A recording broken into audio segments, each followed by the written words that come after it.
buhay ng Team Grow.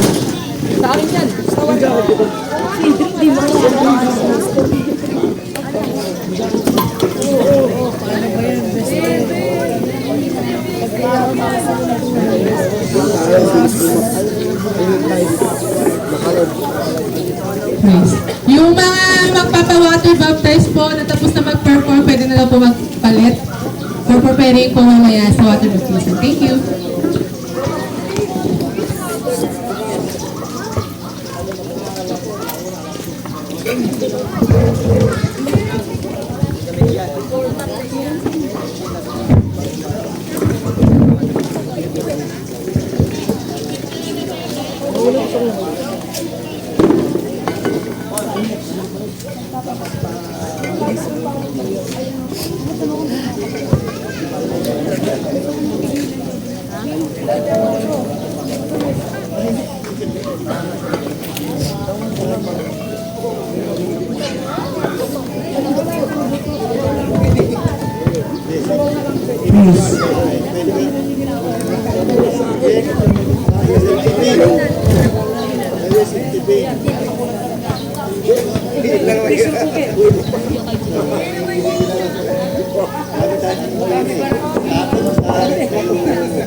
Ayan, isang pinagpalang umaga po sa buhay ng bawat isa. At kami po ang Team Grow at ito po aming presentation ay isang kabataan na maraming ministry, ngunit siya ay merong marirealize sa kanyang pagbubulay-bulay ng salita ng Diyos.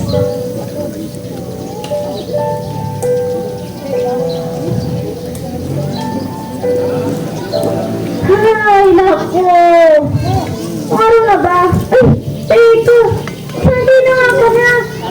Tapos, rin pa ako! Eh, anong oras na? Wala ako na, 10 minutes lang naman akong late!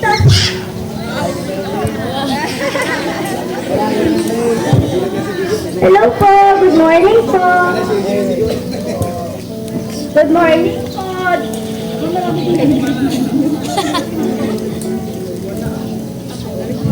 Oh, wait lang. Ano nga yung gagawin ko ulit?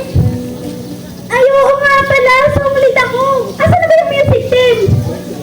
Wala.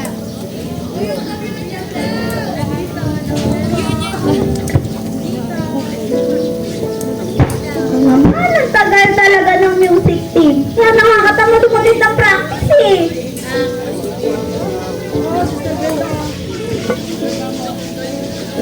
Sige po, lahat po tayo ay magsitayo upang tayo magpuri sa ating Panginoon. Taas po natin ang ating kamay at papurihan natin ang Panginoon. Bigyan po natin siya ng pinakamalakas sa palakpak. Maaari na po tayong umupo. Ay, nako, natapos din yung mga gagawin ko sa church. Anong oras na nga ba? Check ko lang. Ay, wala, wait lang, teacher. Pala ako sa Sunday school.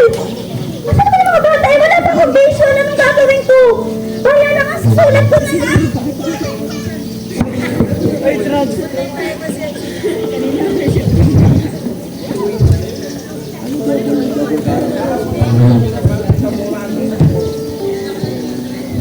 Okay, children. Good afternoon po. Kilala niyo na po ba si teacher? Teacher. Ako po si teacher Kari. Sabihin niyo nga. Teacher Kari.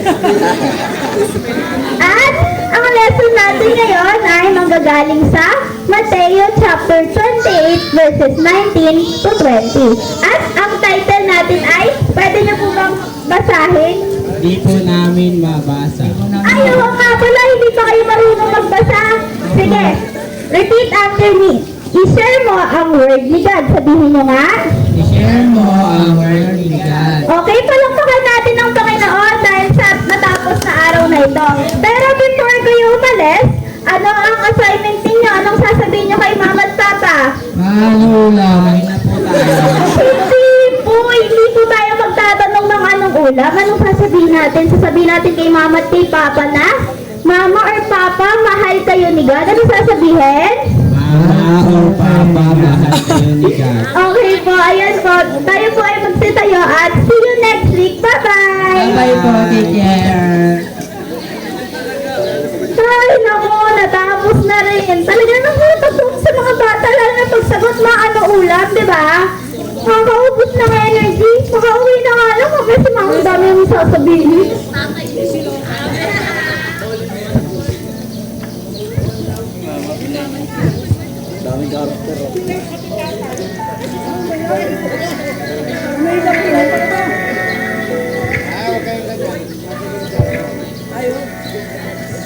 Gina, sa kapatid mo?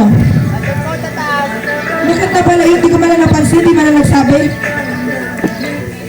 Karies! Oh, Bakit kami ka na inuwi? galing ako sa church pa. Bakit? Bakit magabong ka? Lagi ka lang nandun ah. Eh, hindi naman ako naglalaro doon na eh. Kapag hindi ka sumagot sa akin, Eh, pagod ako eh. Buong araw ako sa church, di ba? Hindi mo makita. pagod ka sa church pero dito sa bahay, di ka gumikilos. Magsahay ka nga doon. Kahit kailan talaga si mama, hindi maintindihan yung ginagawa ko sa church. Kala mo naman kasi naglalaro lang ako. Nung oras na nga ba, may research pa. Anong oras na pala? Alas 10 lang yung research ko. Hindi wala na akong part doon. Wala na rin akong quiz nakalak na yun eh. Pagod, sabay-sabay naman. Nakakapik ko. Chat ko na nga lang si Ate Glenda, di ako makakapagturo. Relate. Sakto na kasi yung practice ng field demo, Sabado eh. Good evening, Ate Glenn, di ko na Glenda. Ito ako makaka-attend kasi may practice kami sa field demo. Matatanggal po ako sa grupo pag di ako umattend. Pinasa ko na rin po kay Teacher Kat yung gagawin ko. Yun lamang po, thank you, God bless. Ay, wait lang. May practice pa ako sa music team. Magpita na lang ako kay Briggs. Bahala na siya sa akin. Uy, Briggs, huwag mo sabihin hindi ako magpa-practice ha. Bahala ka na dyan. Asa na naman mga kaibigan mo? Ba't wala na naman? Ewan ko nga po dun eh. Lagi lang pong ganun yun. Sabi niya, may gagawin siyang assignment, tapos nagulat ako, yung nakikipag-date.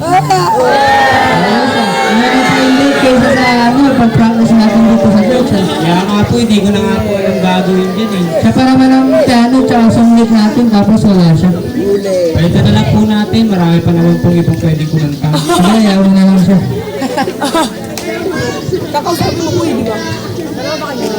Naku, natapos na rin. May sinabi ni Briggs sa akin dun. Bahala na siya dun. Anong araw na ba? Ito ikaw Wednesday na. 7:31. Eh, late na ako. Huwag na lang umatin Bible study. Bahala na siya dun.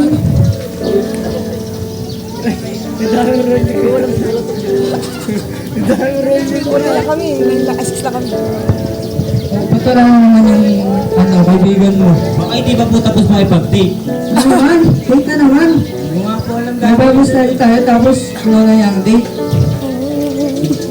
Mas masaya po ata siya dun eh. Hindi na nga siya active sa practice natin. Pati sa Bible study, di pa siya active. Kaya nga po eh, sabi rin po sa akin ni Deaconess Glenda, hindi na rin po siya nakakapagturo ng maayos sa mga children. Sige, kausapin ko na lang siya.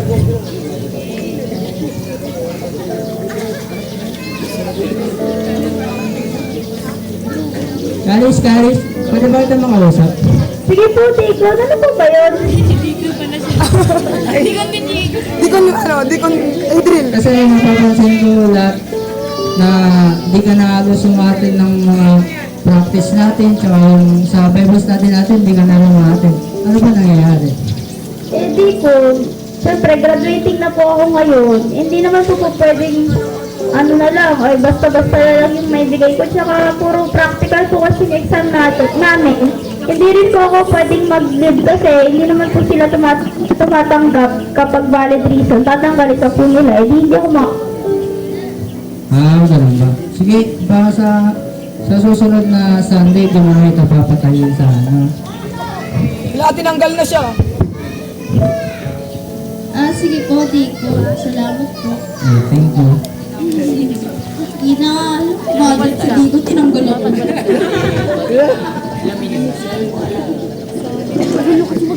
Ano na naman itong nagnonotif? Bad trip na nga ako. May nagnonotif pa. Ayoko nga mag-open eh. Nagsend na si Ate Banji ng schedule sa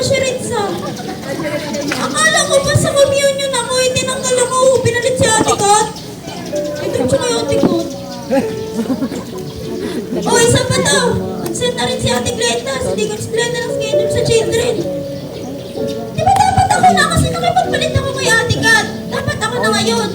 Ba't si Marisha na yung pinalit sa akin? Kaya tinanggal na ako. Ayan, ano naman? Kaya mo nang tinalang ang church.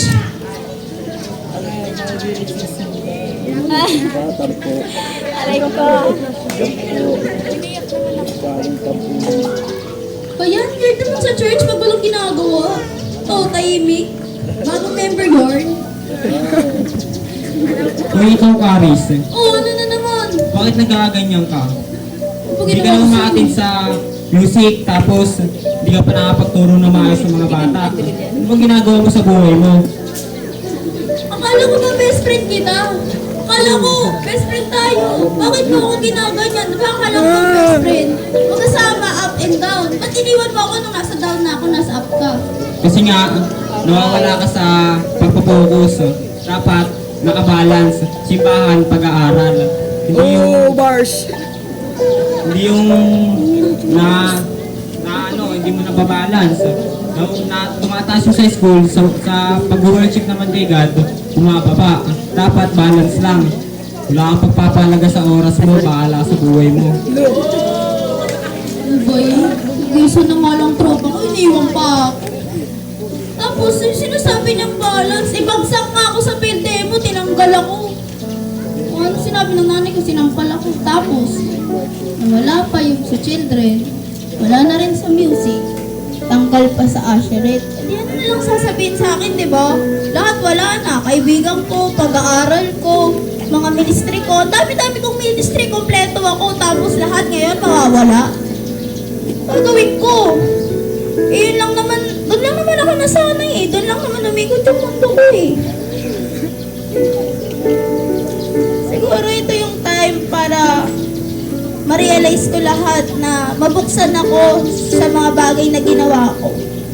Oo nga, totoo yung sinabi ng mga pastor na kahit kailan, kahit saan, anumang sitwasyon o panahon, iwanan ka man ng mundo ng mga tropa mo, hindi ka iiwan ng Panginoon. Siguro, hindi naman siguro late para magsimula ulit, di ba? Amen! Amen!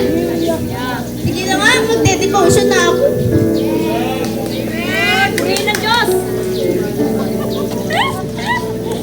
Ano ba yung librong yun? Dami-dami libro dito. Ano to?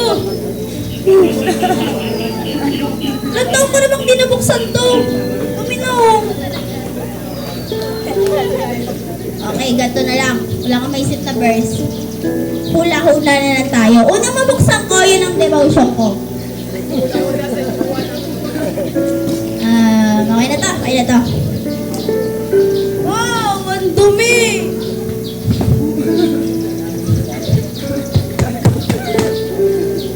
Okay. Mateo 28:19-20. Wow, naka-highlight pa siya, ha? Kaya't humayo kayo, gawin ninyong alagad ko ang mga tao sa lahat ng mga bansa. Bautismuhan niyo sila sa pangalan ng Ama, ng Anak at ng Espiritu Santo. Turuan ninyo silang sumunod sa lahat ng mga inuutos ko sa inyo. Tandaan ninyo, ako'y laging kasama ninyo hanggang sa katapusan ng mundo. Oo nga, no? Galing ko manghula, sakto pa sa pinagdadaanan ko. Lord, the best ka. OG Lord. Pero, kidding aside, totoo naman talaga yung sinasabi dito, di ba? Oo, kumpleto ako sa ministry, meron ako lahat. Meron akong tropa, meron akong grades, laging honors, consistent. Pero, nakakalimutan ko yung pinaka point kung bakit ako naging isang Kristiyano, kung bakit ako may ministry. Di minsan nga hindi ko nag-try mag-share sa iba, sa mga kaklase ko, kasi alam nila ganda yung ugali ko, ganyan ako. Siyempre nakakahiya mag-share kasi ganun ka, paniniwalaan ka ba nila? Sabihin, naku, ano yan, nakalunok ka ng buto. Pero sabi dito, hindi tayo iiwan ng Panginoon. Kaya nga nang sinabi ko, kahit anong oras hanggat may buhay ka, hindi huling magsimula ka pa. Thank you Lord sa message na to, ha? Close natin. Panginoon, salamat po sa mensaheng ito dahil tunay nga na kahit kailan hindi mo kami iniwan, ni Panginoon, kasi alam ko kahit nalayo ako sa iyo ng matagal na panahon, nandiyan ka pa rin at hinihintay akong bumalik sa iyo, Panginoon. Maraming salamat. In Jesus' name we pray. Amen. Tulog na ako nung oras na. Yarin na naman ako yung mama.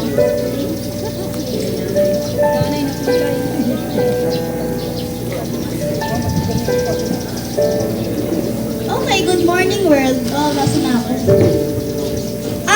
Pero bago ako mag-cellphone, anong gagawin natin? Karis, tayo ay mag-pray. Dear Lord, thank you kasi gising pa ako hanggang ngayon at nandito pa rin ako para magbago ng buhay ko. Ingatan niyo po ako sa araw na to. In Jesus' name we pray. Amen. Ma! Ma! Ma, kung tahimik naman dito, nasa ka?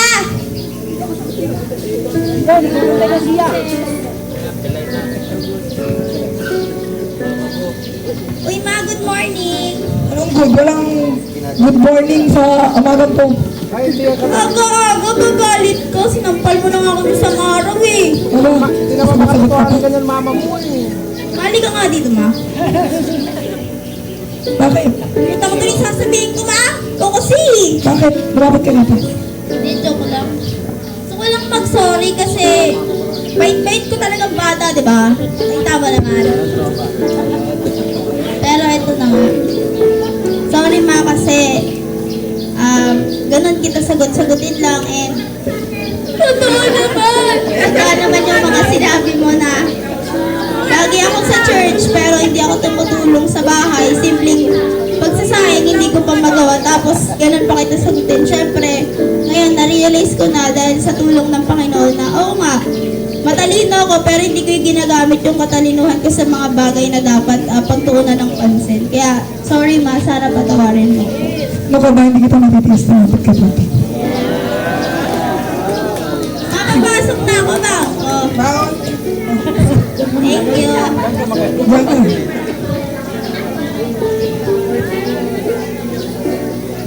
Pasok na nga ako sa...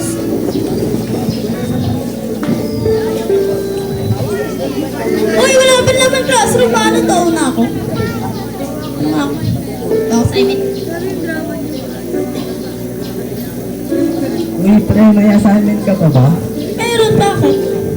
Pero mamaya na yan, ML na lang tayo. Naku, pre. Quit na ako sa ML. Siguro next time na lang tayo maglaro. Magde-devotion pa kasi ako eh. Siguro next time na lang. Pasensya na. Gaya mo naman dati, ikaw yung nag-aaya. Ngayon ako na yung nag-aaya, tapos tumatanggi ka pa. Sige, pre. Pasensya na. Next time na lang talaga. Bawi na lang ako. Sige, pre.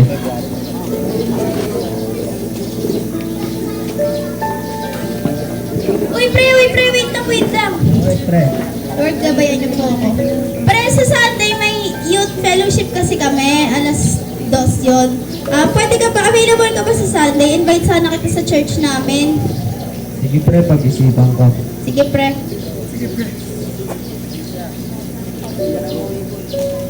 Uy na ako. Lamang tingin.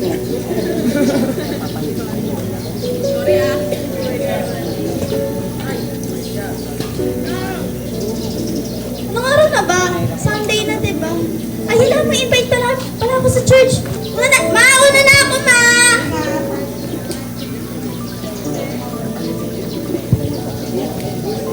Uy, pre, buti naka-attend ka! Oo, na-inspire kasi ako sa'yo eh. Purihin ang Diyos sa sinabi mo. Sige, pre, buka mo na dito.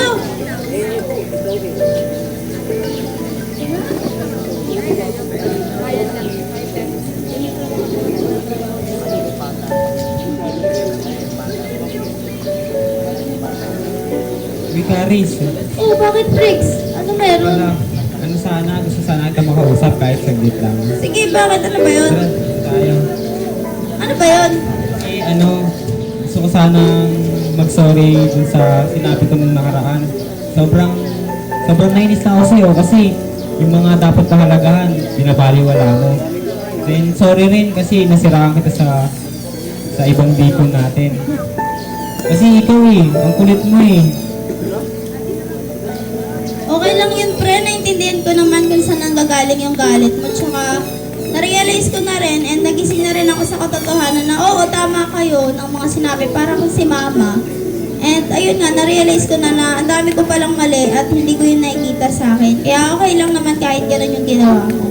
Sorry talaga, pwede bang maging magkaibigan na lang ulit tayo? Sige pre, tara, sakta na tayo Sunday worship po. Sige.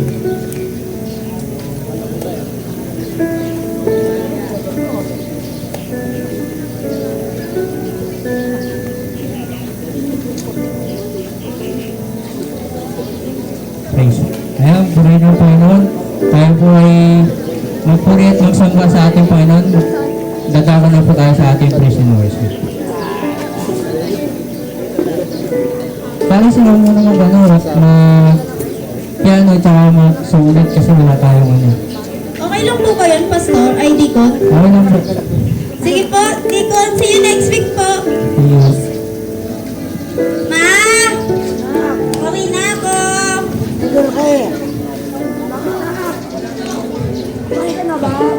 Di pa nga po eh, nagugutom na ako. Ano naman, ma? Ay, ma, bago makasubuan, may sasabihin pala ako sa'yo. Pwede ka ba makausap kahit saglit lang? Eh kasi, ayun nga, naka-invite ako ng kaklase ko. Hindi nga siya naniniwala na nagbago na ako kasi daw, transform daw ako. Hindi man ako si Granger eh. Ayun na nga. Bale, naiya ako eh. Naiya ako eh. Ano? Pwede ka pa sa Sunday, attend ka sa church? Sisimba tayo. Opo, sana kung papayag ka. Sige, bukas na magagigising ako ng mahal. Sige ma, thank you. Yes, thank you Lord. Sumama si Mama. Tulog na ako, maga pa ako bukas yan. Okay, good morning na ulit. Ma, tara na, maalis na tayo. Sige ma, take your time. Ma, dito tayo. Buka na oh. Uy, pre, nandito ka ulit. Sige, pre, upo na kayo dyan na magsisert na yung fellowship. Uy! Ay, sinama kang kaibigan mo? Tropa mo to? Bilis mo naman, last week lang nandito ka ngayon, may tropa ka na ah.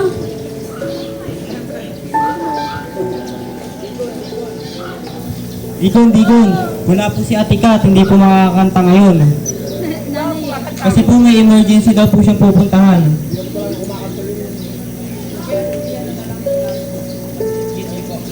Karis, pwede ka daw bang kumanta ngayon? Sige, sabihin ko lang kay Mama. Sige. Ma, tatayo lang ako saglit, tayo ako dito.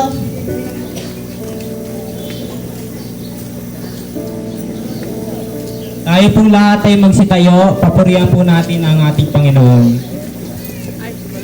Kaantayin po natin ngayon ay kay buti-buti mo, Panginoon. Wait lang po.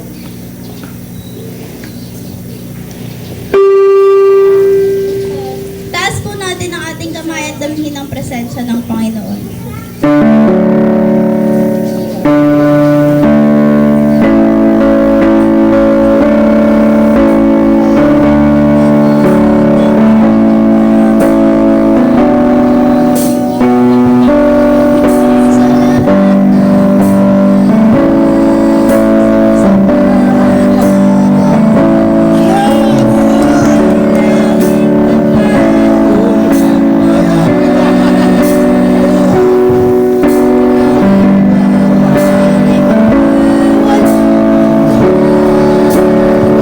Palakpakan po natin ang ating Panginoon dahil tunay na siya ay mabuti sa ating buhay. Oh, babayaran mo ngayon, extra lahat yan. 500. Nangasagot ko tanghalian nyo.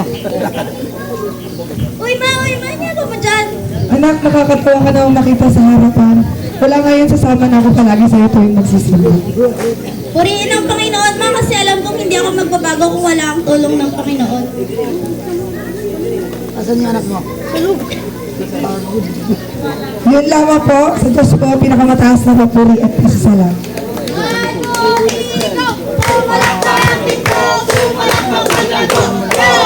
Disciples,